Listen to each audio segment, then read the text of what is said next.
While the world of the humanitarian and development professional is typically devoid of firearms, the locations you are being called upon to work are increasingly unstable, making the probability of encountering them more and more likely.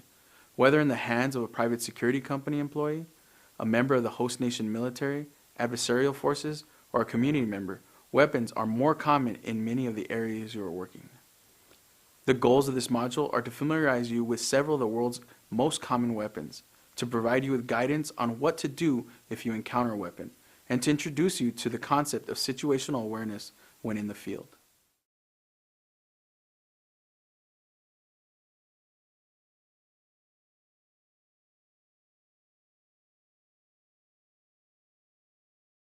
As mentioned in the overview, the possibility of encountering a weapon while overseas is increasing. In this section, we're going to look at 5 of the most common weapons overseas. The first weapon we're going to speak about is the SKS. The SKS began design in 1943 and was first deployed in 1945. The SKS is very popular in the surplus market, most especially in Eastern Europe, Asia, and Africa. We're going to take a closer look at the SKS here. SKS has several features that are common on most rifles: a bolt, trigger, safety, and a magazine. This one is unique in that it has a bayonet affixed to the barrel. The next weapon that we're going to talk about is the AK-47. The AK-47 was designed in the former Soviet Union and entered service in 1947. It's considered to be one of the first true assault rifles. Due to its worldwide availability, low production cost, ease of use, and reliability, it remains one of the most widely used assault rifles today. Let's take a closer look at the AK-47. It has some of the same common features that an SKS has, in that it has a barrel, a trigger, a safety, and a magazine well. The next weapon that we're going to talk about is the M16. The M16 was designed to support operations in South Vietnam. It entered service in 1963 and by 1970 had become the primary service weapon of the U.S. military. Over 8 million M16s or variants have been made since 1963. Currently, it's used by over 100 countries around the world. Let's take a closer look at the M16. Like the other rifles, there's many common features. You have a bolt, trigger, magazine, and on the opposite side, you have the safety. We're now going to look at a couple popular handguns. Although there are more common pistols throughout the world, I've chosen 2 to expose you to. It's the Glock 19 and the SIG Sauer P226. The first handgun we're going to look at is the SIG Sauer P226. Due to its reliability and quality, it has become standard issue to military, law enforcement agencies, and security forces around the world. Let's take a closer look at the SIG Sauer. Like many other handguns, they have many common features: a trigger, magazine well, magazine release. However, the SIG Sauer is unique in that it has a decocking lever. The ejection port can be seen on the top or the opposite side of the weapon. The next handgun we're going to examine is the Glock 19. The Glock 19 is a safe action pistol. It was first designed in 1979. Since 1979, over 2.5 million Glocks have been produced. Glock pistols are used by law enforcement agencies, militaries, and security forces in over 45 countries around the world. Let's take a closer look at the Glock 19. Like many other handguns, they have many common features: a trigger, magazine well, magazine release, and on the top or the opposite side, you can see the ejection port.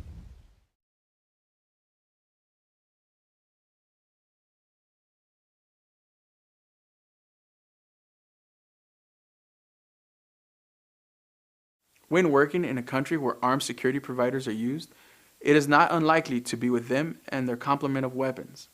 It is also not a stretch to imagine being seated next to a village elder at a meeting who is armed and irritated. In fact, I've been on a flight in the Darfur region of Sudan where the flight attendants were carrying AK-47s. So as I said before, weapons are just about everywhere. The intent of this element of training is to more viscerally familiarize you with the guns you were just shown, including their operation and how to render them safe in the event you are in a situation you need to do so. Before we talk about the specific weapons, let's define what is meant by a weapon that is safe. A safe weapon is one that is incapable of discharging a round.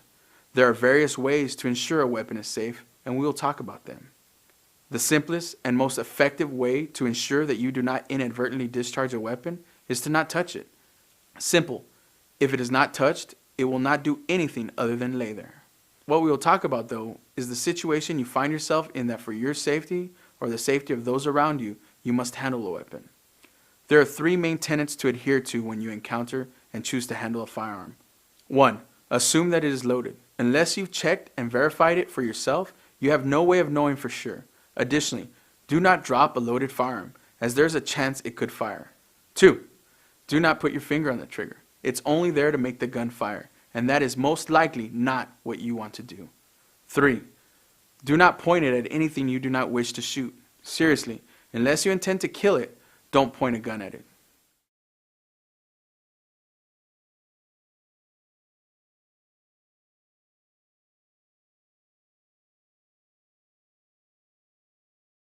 Now that I've talked about it, I'll demonstrate how to safely handle each weapon and ensure each are incapable of firing. If we encounter an SKS, the first thing we want to do is activate the safety. We want to then drop the ammunition. We'll then lock the bolt to the rear and secure the bayonet.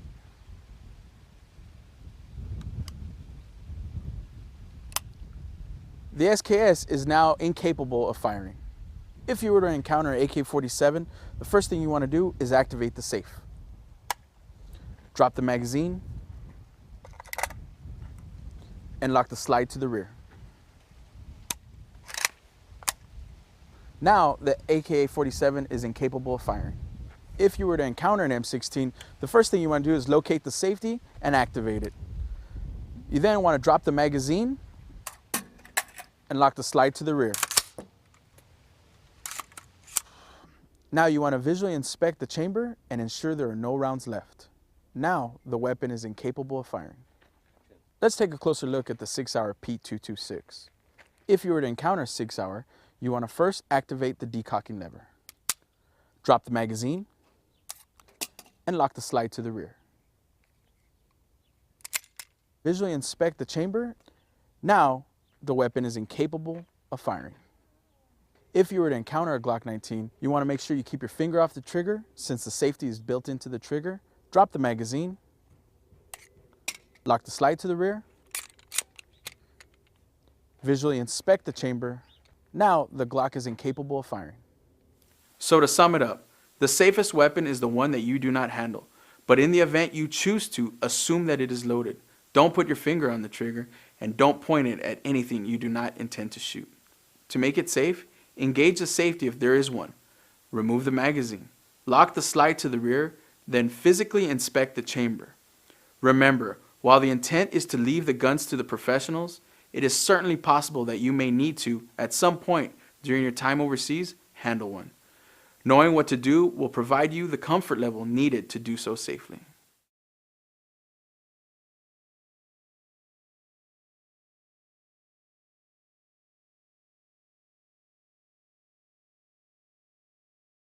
Now that I've exposed you to various types of weapons, I'd like to talk to you about what to do in case you find yourself in a situation where hostilities erupt. You are being shot at, or if you hear what you perceive to be gunfire. First and foremost, if you think you hear gunfire, get down and do not look out windows or doors to see what the noise is. If you are inside a building and have the option, move to an internal room. If you are outside, look for cover or concealment to limit your exposure to the danger. Cover is a term for something that provides you a certain level of ballistic protection, such as an engine block of a car or large tree. Concealment, on the other hand, is a term that refers to something that will hide you, but provide you little or no protection, such as a wooden fence or a car door. The following video will show examples of the level of ballistic protection provided by different materials against various types of weapons.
As a development professional or humanitarian, you likely tend towards seeing the good in the world. It is also very important to recognize the world is a very dangerous place, and in every corner of the globe, terrorists are plotting attacks not only against U.S. interests, but against institutions and other individuals within the countries they operate. It is critically important that you remain vigilant or situationally aware of your surroundings. It is imperative that you know what is normal and what is not. As a simple example, if every morning you notice that the bakery on the corner of your street has a line out the door, and on a particular day there is not one, recognize that something is not right. Of course, this does not mean that there is going to be a terrorist attack, but it absolutely does mean that something is not normal. In addition to your own observations, a good barometer of normal is your local staff, as they are oftentimes from the communities in which you are working. They are an excellent source of information regarding what is happening there. Pay attention for changes in their actions and mood, as they could be indicators that something is not right. However, it is important to point out that not everything is a threat, and the intent is not to live paranoid, but to manage the risk around you. Managing risk means identifying and analyzing the threats associated with your operations and developing plans to limit the effect of or respond to those threats. It doesn't end there though. The most effective risk management strategies involve continually monitoring the threats and incorporating provisions that allow for the adjustment of plans as the situation dictates.